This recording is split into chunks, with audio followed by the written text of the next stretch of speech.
کیا تم نے کبھی سوچا ہے کہ انسان کا تکبر اسے کس حد تک لے جا سکتا ہے؟ تاریخ میں ہزاروں بادشاہ گزرے ہیں، فتح کرنے والے، ظلم کرنے والے، سونے کے تختوں پر بیٹھنے والے، مگر ان سب میں ایک شخص ایسا تھا جس کی دیوانگی نے زمین اور آسمان کے درمیان جنگ چھیڑ دی تھی۔ وہ پہلا شخص تھا جس نے اپنے سر پر تاج رکھا، وہ پہلا شخص تھا جس نے کہا زمین پر بھی میں ہوں اور آسمان پر بھی میں ہی ہوں۔ اس نے زمین کے سب سے اونچے برج پر کھڑے ہو کر اپنی کمان آسمان کی طرف سیدھی کی اور تیر چلا دیا۔ جب وہ تیر واپس آیا تو اس پر خون لگا تھا، اور اس بادشاہ نے قہقہا لگایا اور اپنی قوم سے کہا، دیکھو میں نے آسمان والے کو بھی قتل کر دیا۔ یہ کہانی فرعون سے پہلے کی ہے، یہ کہانی ہے بابل کے اس جبار کی جس کا نام سن کر آج بھی عبرت کا احساس ہوتا ہے۔ یہ کہانی ہے نمرود کی۔ نوح علیہ السلام کے طوفان کے بعد جب زمین دوبارہ آباد ہوئی تو بابل وہ پہلا شہر تھا جو دنیا کا مرکز بنا۔ اللہ نے اس قوم کو بے پناہ طاقت دی تھی، ان کے جسم مضبوط تھے، ان کے ذہن تیز تھے اور ان کی عمارتیں بادلوں سے باتیں کرتی تھیں۔ اس سلطنت کا مالک نمرود بن کنعان تھا۔ اسے دنیا کے 4 بڑے بادشاہوں میں شمار کیا جاتا ہے، 2 مومن اور 2 کافر۔ نمرود وہ کافر تھا جس نے مشرق سے مغرب تک حکومت کی۔ اس کی طاقت کا یہ عالم تھا کہ پرندے بھی اس کی اجازت کے بغیر اس کے محل کے اوپر سے نہیں گزرتے تھے۔ اس کی خوراک کے گودام اناج سے بھرے رہتے تھے۔ لوگ دور دور سے سفر کر کے آتے تاکہ نمرود سے کھانا مانگ سکیں، لیکن اس طاقت نے اسے اندھا کر دیا تھا۔ شیطان نے اسے یہ وسوسہ ڈالا کہ جو رزق دیتا ہے وہی خدا ہے، اور یوں نمرود نے اپنی رعایا سے کہا، صرف میری عبادت کرو، میرے سوا تمہارا کوئی رب نہیں۔ لوگ بھوک کے ڈر سے اور اس کی ہیبت کے خوف سے اس کے سامنے سجدہ کرتے۔ بابل کی گلیوں میں نمرود کے بت لگائے گئے، ہر طرف شرک کا گھپ اندھیرا چھا گیا۔ ایسا لگتا تھا کہ اب اس زمین پر حق کی روشنی کبھی واپس نہیں آئے گی، مگر ہر جبار کے زوال کی شروعات ایک خوف سے ہوتی ہے۔ ایک رات نمرود نے خواب دیکھا۔ اس نے دیکھا کہ آسمان سے ایک ستارہ نکلا ہے جس کی روشنی نے سورج اور چاند دونوں کو بے نور کر دیا ہے۔ وہ گھبرا کر اٹھا، نجومیوں کو بلایا گیا۔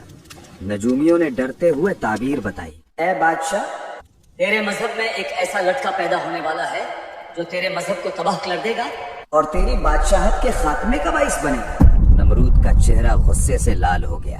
اس نے وہی حکم دیا جو صدیوں بعد فرعون نے دیا تھا، بابل کے ہر نئے پیدا ہونے والے لڑکے کو قتل کر دیا جائے۔ ہزاروں معصوم بچوں کا خون بہایا گیا، ماؤں کی گودیں اجڑ گئیں۔ نمرود سمجھا کہ اس نے اپنی تقدیر بدل دی ہے، لیکن وہ بھول گیا تھا کہ جسے اللہ رکھنا چاہے اسے پوری دنیا کی فوجیں مل کر بھی نہیں مٹا سکتی۔ اسی سال اسی شہر میں آزر کے گھر میں ایک بچہ پیدا ہوا۔ ماں نے خوف سے بچے کو شہر سے باہر ایک غار میں چھپا دیا۔ بچپن وہیں گزرا، تنہائی میں، سناٹے میں۔ یہ بچہ کوئی عام انسان نہیں تھا، یہ وہ تھا جسے آگ جلانے سے ڈر جائے، یہ وہ تھا جسے خلیل اللہ یعنی اللہ کا دوست کہا گیا۔ یہ ابراہیم علیہ السلام تھے۔ جب ابراہیم جوان ہوئے تو وہ اپنی قوم کے پاس واپس آئے۔ انہوں نے دیکھا کہ لوگ پتھر کے بتوں کو اور خود نمرود کو پوج رہے ہیں۔ انہوں نے سوال اٹھایا، تم ان چیزوں کی عبادت کیوں کرتے ہو جو نہ سن سکتی ہیں نہ دیکھ سکتی ہیں؟ بات نمرود تک پہنچی۔ کون ہے وہ نوجوان جو میرے خدا ہونے کا انکار کرتا ہے؟ نمرود نے ابراہیم علیہ السلام کو اپنے دربار میں طلب کیا۔ یہ تاریخ کا سب سے بڑا مناظرہ تھا۔ ایک طرف وقت کا سب سے طاقتور بادشاہ اور دوسری طرف ایک اکیلا نوجوان۔ نمرود نے تکبر سے پوچھا، اے ابراہیم، اگر میں خدا نہیں ہوں تو کون ہے تیرا رب؟ کس کے دم سے تو مجھے للکارتا ہے؟ ابراہیم علیہ السلام نے پرسکون انداز میں جواب دیا، میرا رب وہ ہے جو زندگی دیتا ہے اور موت دیتا ہے۔ نمرود نے کہا لگایا۔ اس نے فوراً 2 قیدی بلائے، ایک وہ جسے موت کی سزا ہو چکی تھی اور ایک وہ جو بے قصور تھا۔ نمرود نے حکم دیا، جسے موت کی سزا ملی ہے اسے آزاد کر دو، اور جو بے قصور ہے اسے ابھی قتل کر دو۔ تلوار چلی اور سر دھڑ سے الگ ہو گیا۔ نمرود نے فخر سے کہا، میں نے اسے موت دی और उसे जिंदगी दी। मैं ही खुदा हूँ। ये मंतिक नहीं थी, ये धोखा था। मगर इब्राहिम अलैहिस्सलाम बहस में नहीं पड़े। उन्होंने वो दलील पेश की जिसने नमरूद की बोलती बंद कर दी। उन्होंने नमरूद की आंखों में आंखें डालकर कहा, बेशक मेरा अल्लाह सूरज को मशरिक से निकालता है, अगर तू खुदा है तो इसे मगरिब से निकाल कर दिखा। दरबार में सन्नाटा छा गया। वो जब्बार जो पूरी दुनिया पर हुक्म चलाता था, आज एक जुमले के सामने लाजवाब हो गया था। सूरज पर उसका कोई इख्तियार नहीं था। कायनात के निजाम पर उसका कोई जोर नहीं था। उस वक्त कुरान कहता है, फबुहितल लज़ी कफर, तो वो हक्का बक्का रह गया जिसने कुफ्र किया था। लेकिन हिदायत उसे मिलती है जो तलब करे। नमरूद शर्मिंदा होने के बजाय घबराहट और गुस्से में पागल हो गया। उसने इब्राहिम अलैहिस्सलाम को आग में डाला, मगर अल्लाह ने आग को ठंडा कर दिया।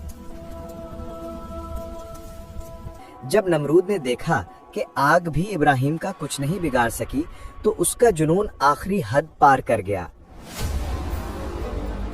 उसने कहा, मैं उस खुदा से जंग करूंगा जिसने मेरी आग बुझा दी। उसने बाबल में एक अजीमुश्शान बुर्ज तामीर करवाना शुरू किया।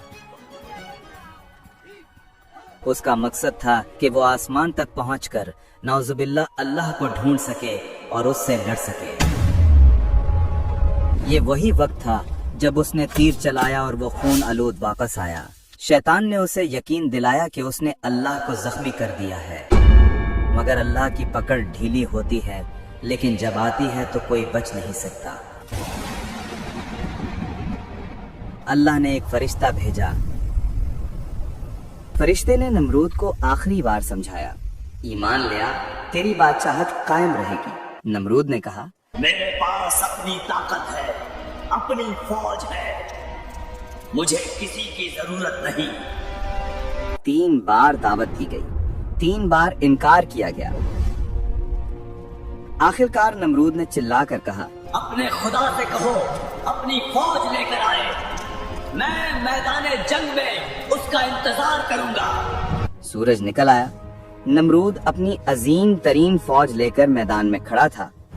वो आसमान की तरफ देख रहा था, इंतजार में कि कोई फरिश्ते उतरेंगे या कोई बिजली गिरेगी। वो अपनी तलवार लहरा रहा था। तभी उफक पर एक निशानी नजर आई।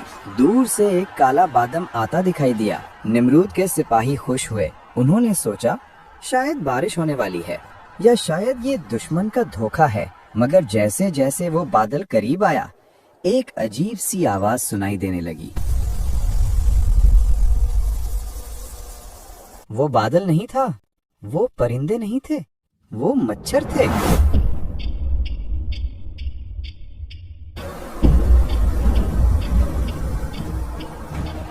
अल्लाह ने कोई फरिश्ता नहीं भेजा, कोई तूफान नहीं भेजा, कोई शेर या हाथी नहीं भेजा। अल्लाह ने अपनी सबसे कमजोर, सबसे हकीर मखलूक को भेजा। मच्छरों की तादाद इतनी थी कि सूरज की रोशनी खत्म हो गई। इन मच्छरों को अल्लाह ने खास हुक्म दिया था, इनका खून पी जाओ और गोश्त खा जाओ। एक लम्हे में वो अजीम फौज जो दुनिया फतह करने निकली थी, बेबसी की तस्वीर बन गई। मच्छर उनकी नाकों में, कानों में घुस गए। लोहे की वर्दियां धरी की धरी रह गईं। देखते ही देखते मैदान में सिर्फ सफेद हड्डियों के ढेर रह गए। नमरूद जो अपने महल की तरफ भागा, वो वाहिद शख्स था जो जिंदा बचा। क्यों? ताकि वो अपनी आंखों से अपने फौज की तबाही देख सके?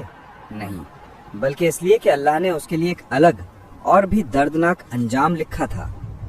सारी फौज खत्म हो गई, मगर एक मच्छर, एक लंगड़ा मच्छर जिसका एक पर टूटा हुआ था, वो नमरूद के पीछे आया। अल्लाह ने उस मच्छर को हुक्म दिया। वो मच्छर नमरूद की नाक में घुसा और वहां से होता हुआ सीधा उसके दिमाग में जा बैठा।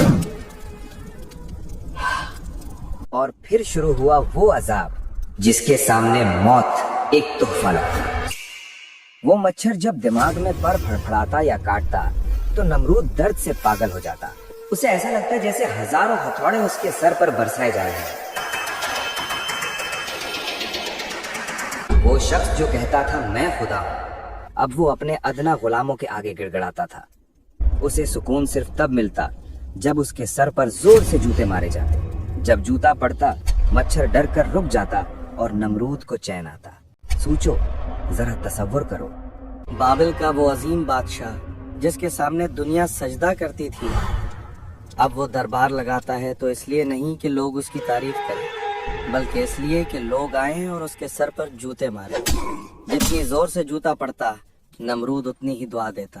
तारीख लिखती है कि नमरूद ने 400 साल तक तकब्बुर की हुकूमत की थी, इसलिए अल्लाह ने उसे 400 साल तक इस अजाब में मुब्तला रखा। 400 साल तक वो जूतियाँ खाता रहा, यहाँ तक कि उसका सर जख्मों से चूर हो गया और वो पागल होकर मर गया। नमरूद चला गया, उसकी सल्तनत मट्टी में मिल गई, उसके महल खंडरात बन गए। लेकिन उसका किस्सा आज भी जिंदा है, एक इबरत के तौर पर, हमें ये याद दिलाने के लिए कि इंसान चाहे कितना ही ताकतवर क्यों ना हो जाए, चाहे वो चांद पर पहुंच जाए या एटम बम बना ले, चाहे वो टेक्नोलॉजी के जरिए मौत और जिंदगी के फैसले करने लगे, लेकिन जब वो मैं के नशे में अल्लाह को ललकारता है तो अल्लाह उसे तबाह करने के लिए किसी दूसरी कायनात से फौज नहीं बुलाता। वो उसे एक मामूली से वायरस से, एक छोटे से कीड़े से या उसके अपने ही दिमाग की किसी रग से हरा देता है। ताकत सिर्फ अल्लाह की है, इज्जत सिर्फ अल्लाह की है और बादशाहत सिर्फ अल्लाह की है। जो झुक गया वो बच गया, जो अकड़ गया वो टूट गया। अगर इस वाक़े ने आपके दिल पर दस्तक दी है तो कमेंट में अल्लाह अकबर लिखें ताकि हम सब मिलकर गवाह बन सकें। इस वीडियो को शेयर करें क्योंकि हिदायत फैलाना भी सबका जारिया है। अगली वीडियो में किस नबी या किस कौम का अंजाम देखना चाहेंगे नीचे लिखकर जरूर